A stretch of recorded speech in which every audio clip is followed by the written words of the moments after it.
Cracking your knuckles causes joint problems later in life. Many believe that cracking your knuckles will lead to joint issues.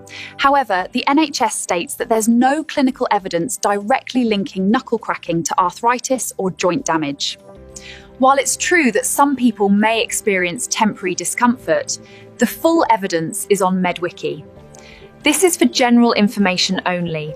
Always speak to your GP for advice about your personal health. Check the full evidence on MedWiki's Myth Checker. Got a health question? Ask MedWiki. Ask MedWiki about your health questions.